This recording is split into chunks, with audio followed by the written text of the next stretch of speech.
లక్ష్మి, దాన్ని నేను తీసుకో ఫస్ట్. ఏమైందమ్మా, ఎందుకంత కోపంగా వచ్చినావు? అల్లుడు గారు అయితే నీతో పాటు రాలేదు? అమ్మా, సంసారం అంటే ఇంత కష్టం అని అనుకోలేదమ్మా నేను. నా సంసారం ప్రేమతో మొదలైంది, కానీ ఇప్పుడు మాటలతో, వాదనతో, నిశ్శబ్దంతో నిండిపోతుంది.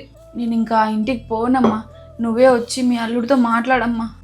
బంగారం, సంసారం అనేది రెండు మనసులు ఒకే దారిలో చేసే ప్రయాణం అమ్మా.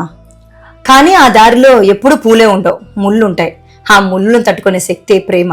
మా ఆయనకి చాలా కోపం అమ్మా. ప్రతి విషయానికి అరుస్తాడు, గట్టి గట్టిగా మాట్లాడతాడు. ఆవేశం ఎక్కువ అమ్మా. అసలు కోపం ఉన్న వాళ్ళకు ప్రేమ లేదని ఎవరు చెప్పినారమ్మా? కోపం ఎక్కడ ఉంటుందో ప్రేమ కూడా అక్కడే ఉంటుంది. అల్లుడు కోపంగా ఉన్నప్పుడు కొంచెం సైలెంట్ గా ఉంటే సరిపోతుంది కదమ్మా. తనే కోపం చల్లారిన తర్వాత వచ్చి మాట్లాడతాడు.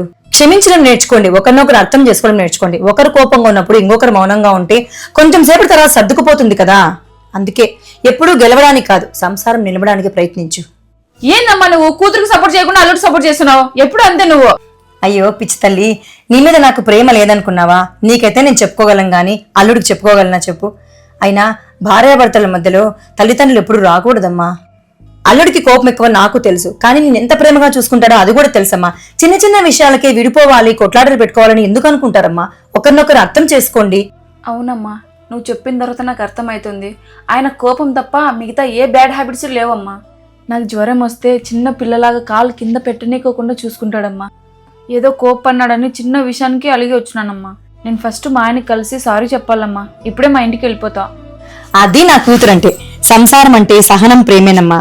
అది అర్థం చేసుకున్న వాళ్ళ ఇల్లు ఎప్పుడూ బాగుంటుంది. భార్యాభర్తల గొడవలు తల్లిదండ్రులు ఎప్పుడూ కలగ చేసుకోకూడదు. వీరైతే సర్ది చెప్పడానికి ప్రయత్నించాలి, కానీ రెచ్చగొట్టకూడదు. భార్యాభర్తలు సాధ్యమైనంత వరకు ఒకరినొకరు అర్థం చేసుకోవడానికి ప్రయత్నించాలి. మీరు కూడా ఈ అభిప్రాయాన్ని ఏకీభవిస్తుంటే కింద కామెంట్ బాక్స్ లో కామెంట్ చేయండి. మరిన్ని వీడియోస్ కోసం మహితా తెలుగమ్మ యూట్యూబ్ ఛానల్ ని ఫాలో కండి. Thank you.